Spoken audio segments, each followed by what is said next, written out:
Hello, welcome to another show of Expat Living. And in our episode for this week, we'll meet with an American musician. Traveling around the world with his wife, this man finally chose to settle down in Hanoi City of Vietnam. And it has been 4 years since he first arrived in the country. So what does he think about the city he's living in? And what does he do to develop his music career in the country? The man himself will give you the answers.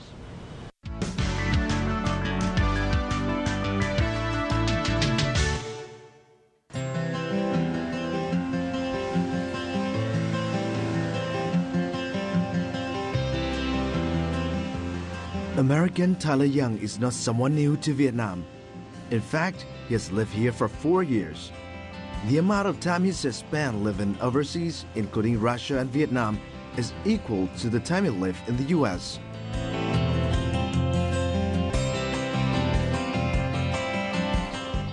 He'd read about Vietnam and listened to stories from friends, but coming here provided him with some unique experiences that he has to take time to discover.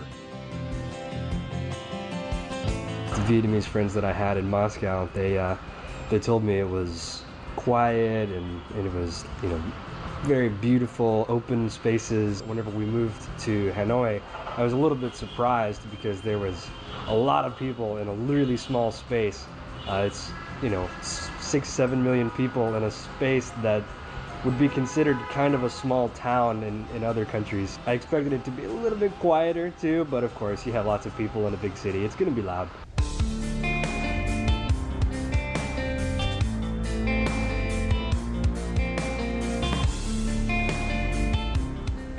Since the first time he came, Tyler has traveled around the country trying to find the best place to settle down and continue his career as a musician. He has experienced the hustle and bustle of Ho Chi Minh City, Da Nang, and Hanoi, but finally decided on the capital for his blend of old and new. We came to Vietnam in October before we moved here, October of 2010.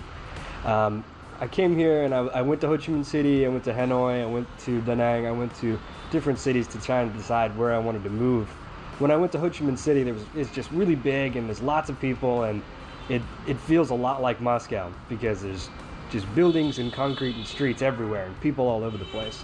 Well, there's a lot in Da Nang, but Da Nang is a little too slow moving, I think. A lot of people going on vacation there, Westerners and Vietnamese people going on vacation, and when I go there, it's really just peaceful and it's nice, but I don't think I would be able to stay at that pace. I came to the north, came to Hanoi. It's developing in a very friendly way, and I think I decided to move to Hanoi. I didn't expect Hanoi in particular to be really moving so fast.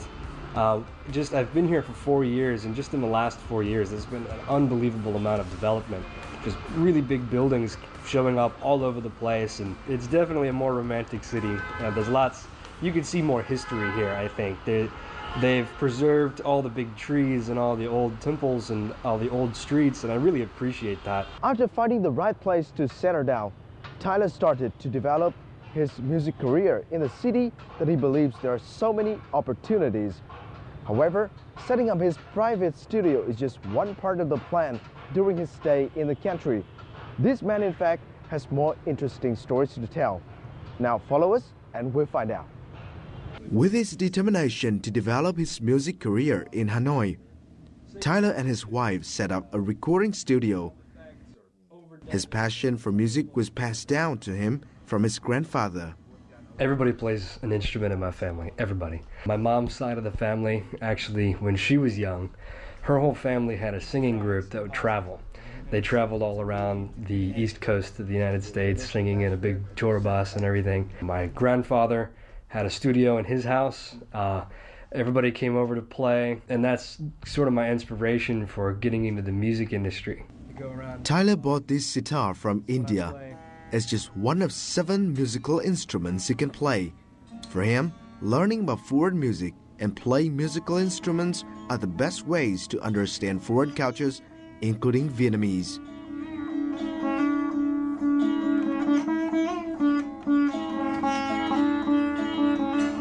understanding a culture starts with understanding its music, understanding where its music came from, and I think that's the best way to get to know Vietnam and Vietnamese people. Today, Tyler has taken me to Ten Village in Bắc Giang province, around 70 kilometers from Hanoi. This is the only village in Vietnam where the violin is the main musical instrument, and Tyler wants to explore that uniqueness. I read a little bit about it. I was really interested to come here because I heard that there's a really great tradition of people playing the violin, and they teach their children how to play the violin, and it's become a really big part of the culture here in this town. And I was really interested to see it because I'm interested in all kinds of music and all kinds of culture and tradition.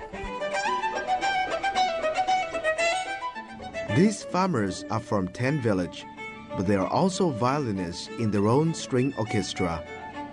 Despite their age and busy farm work, the passion for the violin remains unchanged and has become known nationwide.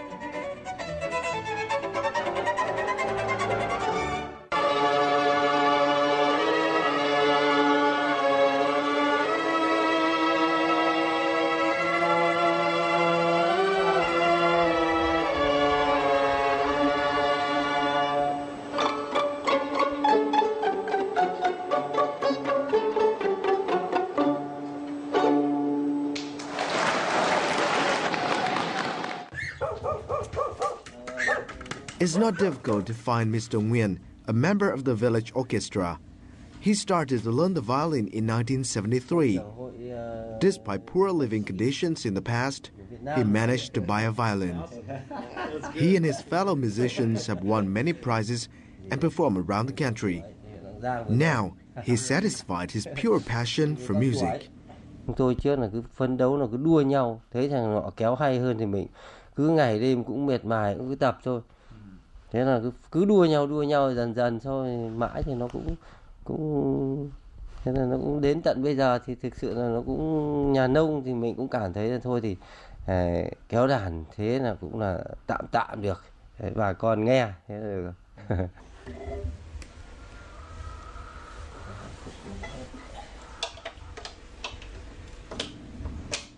Nguyen has just returned from the farm after a long day, but for this man, his passion for music runs through his veins, and he tries to play every time he's asked. Listening to the music played by this farmer, Tyler believes he gains a deeper understanding of Vietnamese culture and people.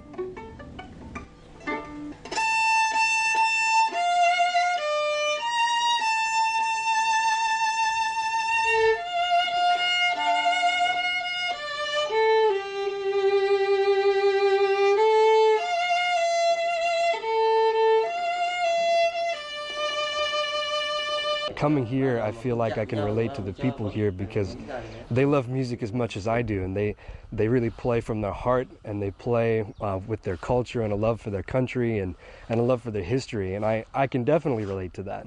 It definitely feels like home in that way. The people in Ten Village really express what it is to be Vietnamese and what it is to really love what you do and to have a passion. You know, I think if you're coming to Vietnam, this is definitely a place to go. It's lots of interesting people and wonderful music. It's awesome.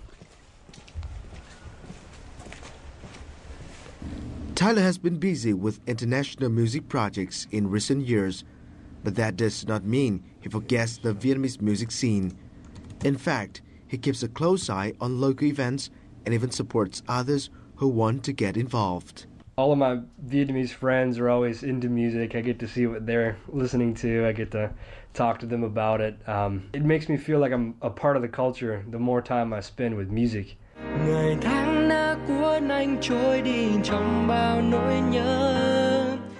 Ryan Ford is an American expat like Tyler. For years, Ryan has been trying to get into the local music scene with Vietnamese cover songs. Sharing the same passion, Tyler and his wife decide to help their friend Ryan by recording his songs and making music videos for him. They have been a major part of Ryan's success.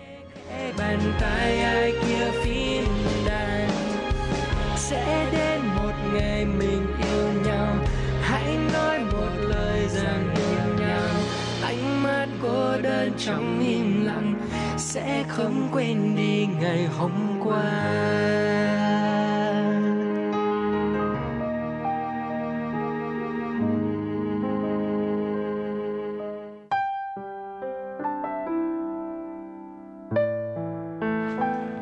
Hey guys! Hey, Karan. How are you? Good to see you. I'm so good. How are you? Hey man. Ryan lives in Da Nang, but whenever he comes to Hanoi, he tries to visit his friends Tyler and Leah. During the limited time together, they always try to do something new. We understood each other. We had, the same vision for the songs. We worked really well together. The first song that we worked on, we had only a few days to do it. I spent a couple of nights up all night trying to get the song just right, and it worked out really well. He was really happy with it, and I think everybody's going to be happy with it too. Có một con đường mang tên là tình yêu. Khi tôi bước một mình đến những nỗi cô đơn. Ryan can speak 7 languages, but he has a special interest in singing in Vietnamese. His pop ballad covers not only wins the heart of listeners, but also inspire others who do not understand the language, like Tyler and Leah. Chào đến em rồi và từng đêm tôi vẫn mơ về ở đoạn cuối con đường có em. I think his music will really touch Vietnamese people's hearts because it's traditional songs that are geared towards them. So I think it will really be touching for them. Ngày em xa tôi giấc mơ kia đã tan. Despite his limited Vietnamese, Tyler's professional skills allow him to have his friend move on with a burning passion for music. Và từng đêm tôi vẫn mơ về ở đoạn cuối con đường có em.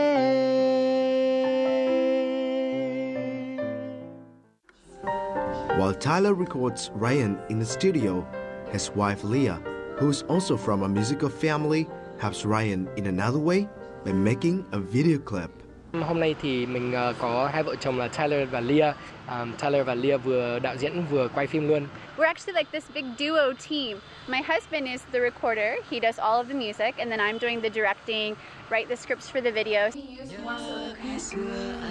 And you slowly inch over, and then take. After the success of his recent mashup, Ryan has been asked by fans to record the song Set Up Ơi. Instead of just recording the song, he has decided to make a music video as a gift to his fans. We're trying to really capture this traditional Vietnamese song and really hope that it's a great thing for people to see and really nostalgic for them to think back on their teenage years when they're in school and really have an enjoyable video to watch.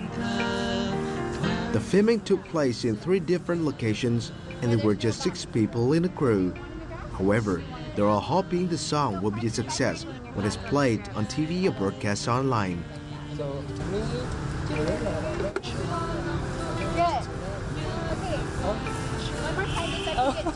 Everything is going really good. We're filming our last scene, which is at the park, and it's going to be a really beautiful scene, really romantic, youthful, spontaneous, exciting. So we're really looking forward to it. Quay đều, quay đều, quay đều, mối tình yêu đơn sơ quá. Quay đều, quay đều, quay đều, thương hoài những vòng xe. Today, Tyler is busy with another recording session. However, it's not a song. Tyler and his friends are recording English lessons for the visually impaired. When I first arrived in Hanoi, I met some blind people who were doing massage. They lived across the road from me, and I've just seen how hard they worked, and I wanted to help the people of Hanoi and show my love to Hanoi somehow. Bọn em ghi âm những cái câu đối thoại đơn giản cho để các bạn ấy trả lời khi có khách đến massage, vì thường các khách đến massage người mù lại thường là những người nước ngoài ạ. They came to me wanting to do one lesson for one group of people, and I said, this is a great idea. Let's take this and let's make it big. Let's do as many people as we can let's help as many people as we can. The class takes place in a massage room. Hello everyone, and welcome to Lesson 3, Describing. We're also Students who are visually impaired therapists listen to the recorded lessons and then repeat them. If they have any problems, they can ask Timothy and Lam. Their skills have improved after attending these lessons.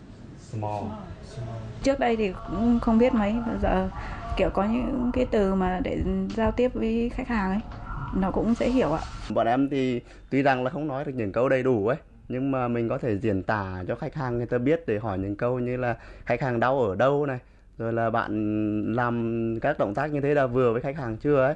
Với lại có nhiều khi có những câu tếu táo trong khách hàng thì nó vui vui vậy. Anh ấy dạy thì cũng tiếp thu được nhiều. Being able to enjoy life, continuing his passion, and contributing to the disadvantaged in the community, there's no reason for Tyler to leave Vietnam just yet. It's a comfortable place to live, honestly. I like it a lot, and I think, like I said, there's lots of opportunity in Hanoi, and I want to be a part of that. Not just opportunity for me, but opportunity for the community, really.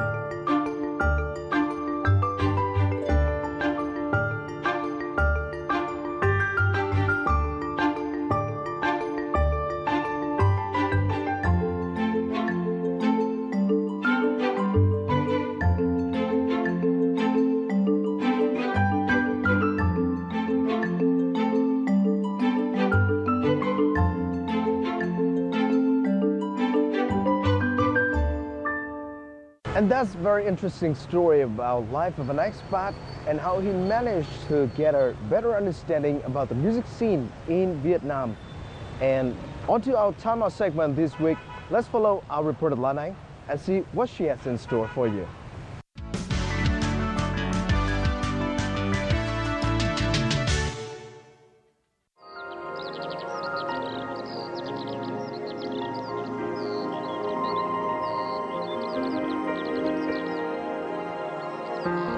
Back here with me, Lanang, on another edition of Time Out.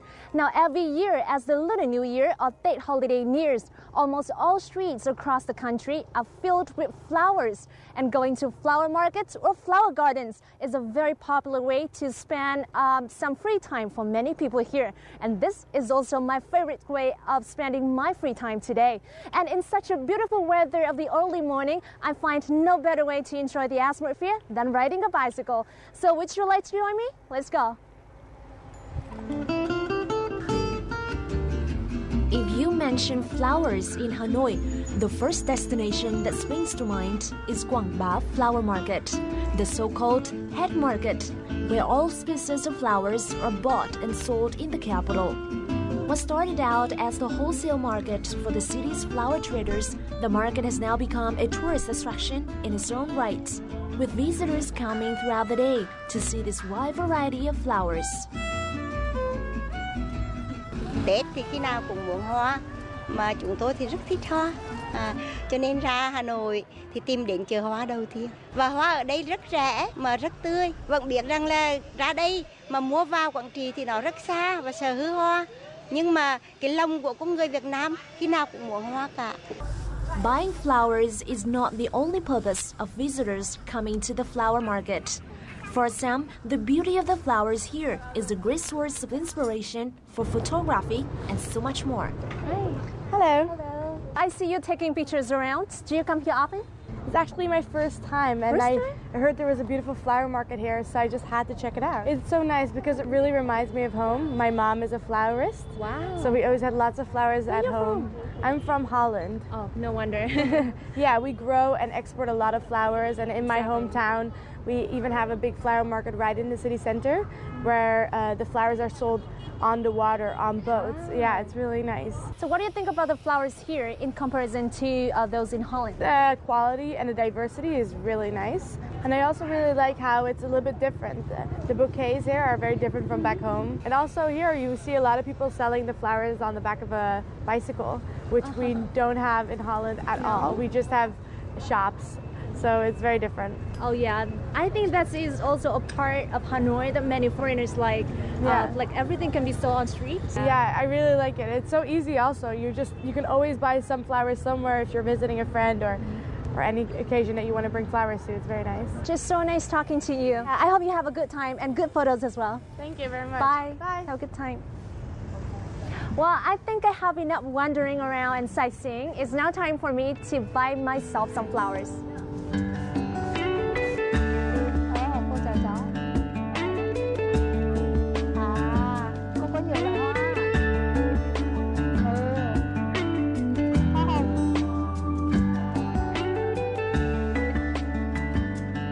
After buying some beautiful flowers for myself, I'm now continuing my little journey to the homeland of these flowers.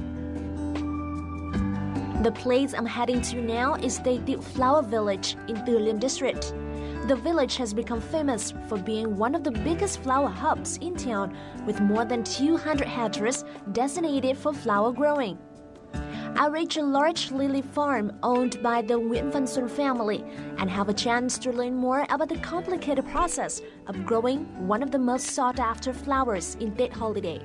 Bắt buộc thì phải có khu nhà ương mầm, khu kho lạnh để hạ nhiệt độ thấp ương mầm và tiến hành làm đất và ủ ải đất. Sau khi ương mầm thì để cho nó ra cái mầm nó mập, nó tốt đẹp rồi, nó ra rễ đảm bảo rồi thì đem ra trồng ở đất. Xuân said that all of his lily seeds are imported from the Netherlands and so favor a temperate to cold climate. In order to take proper care of his flowers, he has built a vaulted irrigation system whereby he can limit or prevent the amount of direct exposure to sunlight or rain. Đây, sau khoảng 100 ngày thì cây nó đã sinh trưởng nên đã bắt đầu được thu hoạch. Thì nó chín từ 1 cho đến 2 quả là ta bắt đầu thu hoạch. Mình nhìn thấy màu là được. Nhìn thấy màu. Wow. So this is my most favorite part because like after all this is when we get to see the end result of the whole process. Anh ơi thì anh hướng dẫn em cách cùng cắt cây cùng với anh được không ạ? Vâng, cắt thì dùng bằng cái niềm như thế này. Ta cứ cắt sát xuống mặt đất. Sát xuống mặt đất như thế à? Sát xuống mặt đất.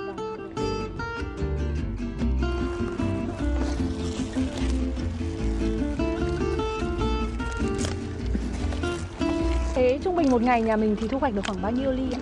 Trung bình một ngày với cái diện tích nhà anh thì được khoảng 500 bó, tương đương khoảng 5.000 gốc, 5.000 cây. 5.000 cây này ạ? Wow!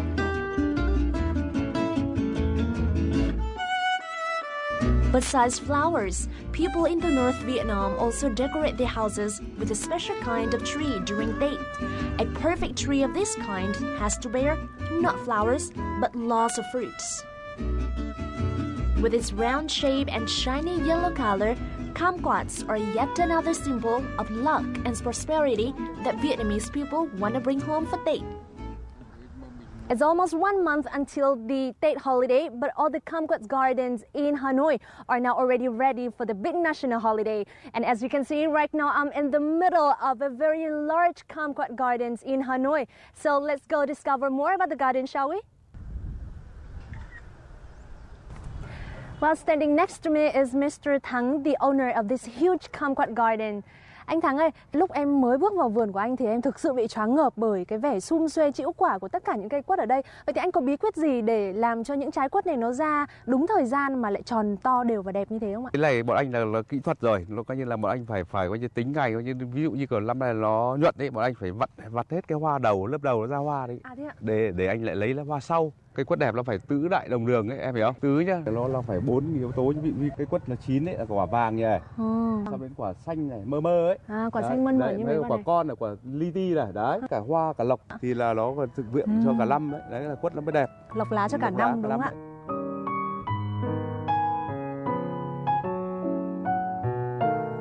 So today I have a chance to bring home not only the beautiful flowers from some of the largest gardens in Hanoi, but also good memories about the hospitable and hardworking flower growers in town. And I've also learned a lot about the tree planting techniques, which I will certainly apply in my own garden at home. And that's all we have time for in this edition of Time Out. Thank you so much for your time here. This is Lanning, and I see you back soon.